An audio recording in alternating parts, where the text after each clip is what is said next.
Internet पर हम बहुत सारा boule ride के video देखे थे, लेकिन पहली बार आंख के सामने मुझे सोनपुर मेला में बुल राइड करते हुए देखने को मिला।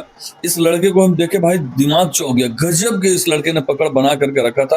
अंत तक देखिएगा, जितना वीडियो मुझे बनाने में मजा आया था उतना ही आपको देखने में मजा आएगा।